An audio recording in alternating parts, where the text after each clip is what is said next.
ये कहानी शुरू होती है 2012 से।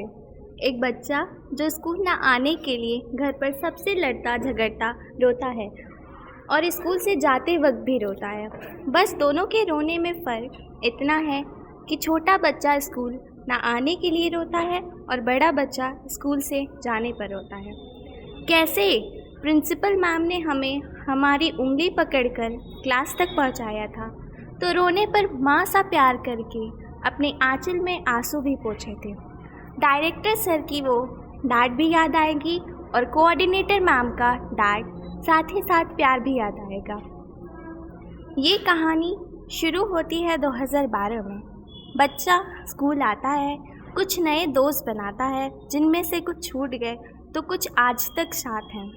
सबसे पहले के दो दोस्त अंकित और आर्यन, इनकी दोस्ती अच्छी चल रही होती है। इसके 3 साल बाद एंट्री होती है रवि की। इन तीनों की दोस्ती भी अच्छी चलती है। तभी एंट्री होती है अभिनव की और अब इनका ग्रुप 3 से 4 हो जाता है। ये हमेशा एक साथ रहते हैं। धीरे धीरे अंकित और अभिनव की दोस्ती गहरी होती है और कुछ सालों बाद हर्ष और मनीष भी आते हैं और अब इनका ग्रुप 4 से 6 हो जाता है। कभी कभी जब अभिनव और अंकित की लड़ाई हो जाती है तो क्लास में बिल्कुल शांति हो जाती है। ये दोनों एक दूसरे के बिना रह भी नहीं पाते और कुछ समय बाद ही फिर से साथ हो जाते हैं।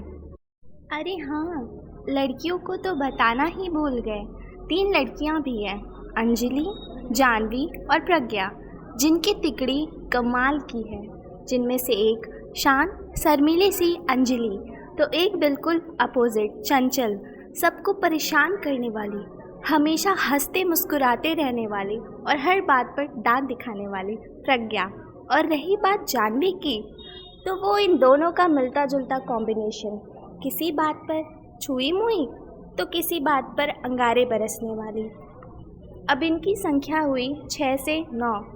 जब पढ़ते तो लगता इनसे शांत बच्चा कोई है ही नहीं, और जब शैतानी करते तो लगता इनसे वाहियात बच्चा आज तक देखा ही नहीं।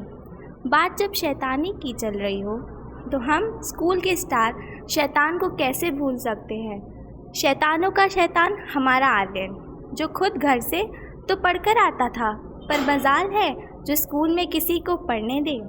ये सब ऐसे लड़ते झगड़ते क्लास 8 पास आउट कर जाते हैं, पता ही नहीं चलता।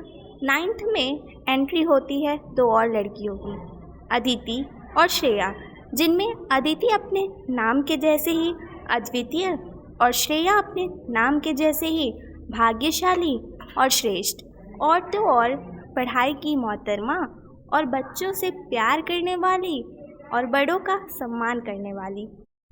और फिर कैसे लड़ते झगड़ते हंसते खेलते ये 2 साल बीत गया, पता ही नहीं चला। और फिर आ गया आज का दिन। वैसे स्कूल से किसका क्या लगाव था आज से पहले पता ही नहीं चला, पर आज जब इस जंगल रूपी पिंजरे से छूटने का वक्त आया तो आज इस पिंजरे से ही प्यार हो बैठा है। आज होठों पर मुस्कान तो है, पर आँखों के कोने में आंसू छिपाए बैठे हैं। कैसे बताएं कितने गम दबाए बैठे हैं, कैसे बताएं कितने गम दबाए बैठे हैं। आज का दिन भी जैसे तैसे बीत ही जाएगा। सबका हंसता मुस्कुराता चेहरा याद रह जाएगा। सबसे टच में रहने की बात तो होगी, पर किसी से मुलाकात नहीं होगी। और जब जब ये फेयरवेल याद आएगा, आँखों में पायनियर का प्यार छलक जाएगा, आँखों में पायनियर का प्यार झलक जाएगा। किसी के पूछने पर छिपाया जाएगा तो दिल के किसी कोने में इस गम को दबाया जाएगा कि हम लोग भी कभी साथ थे और एक परिवार थे। अब इससे ज़्यादा मैं भी कुछ नहीं कह पाऊँगी। इन्हीं शब्दों के साथ अलविदा चाहूँगी।